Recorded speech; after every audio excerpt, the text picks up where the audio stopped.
What's going on, guys? It's your boy Spudzie here, and today we're going to be taking a look at the Condi Alac DPS build for the Willbender in PvE.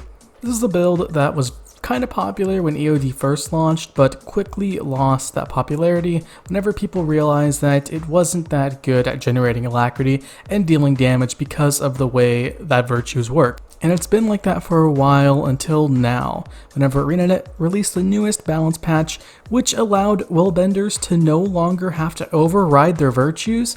The virtues just stay and stack on top of each other, which is just a fantastic change, big quality of life. I love this change. It made this build just feel so much better because you don't have to worry about overriding another virtue. You just press the virtues that you want, the virtues that you need, and you're still able to pulse out Alacrity and deal big Condi damage without having to micromanage these cooldowns and these durations. It just made the build a lot more accessible, and it just deals more damage now. This build does not have the most complex rotation at all, but you do have to press the buttons pretty fast, as soon as they come off cooldown fast. So if you're someone who likes these faster builds, then this one is for you.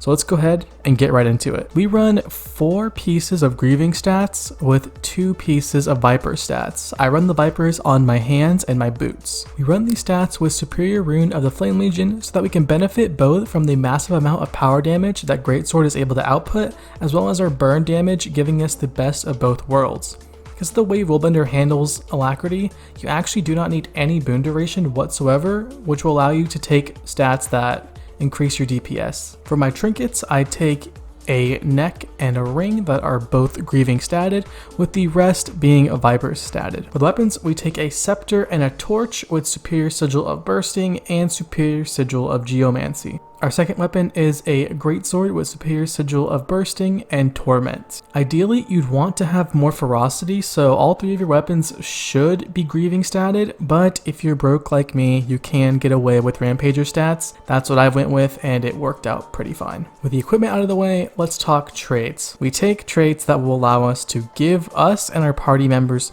Alacrity, as well as traits that will increase our Condi damage by as much as possible. That is pretty much the whole premise of the traits, so just take what you see on screen and do not change it. Now that we have our build, let's talk about our rotation. The way that Willbender applies Alacrity is by using the F2, which will grant you a buff that makes it so that every attack that you deal while that buff is on pulses Alacrity to you and your teammates. Ideally, what you're going to want to do here is pop your F2 and try to get as many multi-hits down as you can so that you can just generate a ton of Alacrity off the start and not have to worry about it and can focus on dealing as much damage as possible. The way that you do this is to use your F2 and then immediately start throwing down all of your symbols.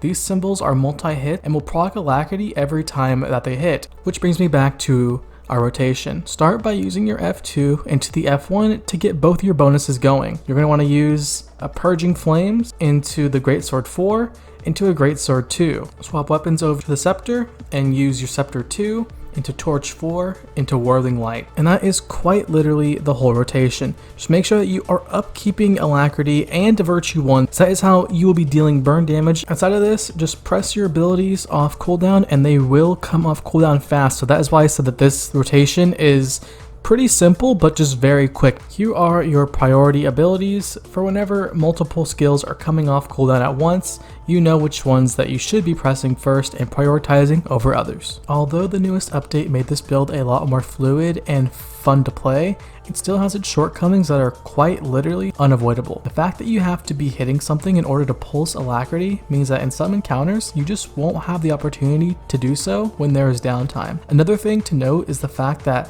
when you are using Virtue 2, be careful to not dash yourself into harm's way, as it can be very easy to do so, and you can't pulse Alacrity or deal damage if you're dead. Overall, the Condi Alac Willbender is a crazy fun build that will keep you engaged throughout many fights.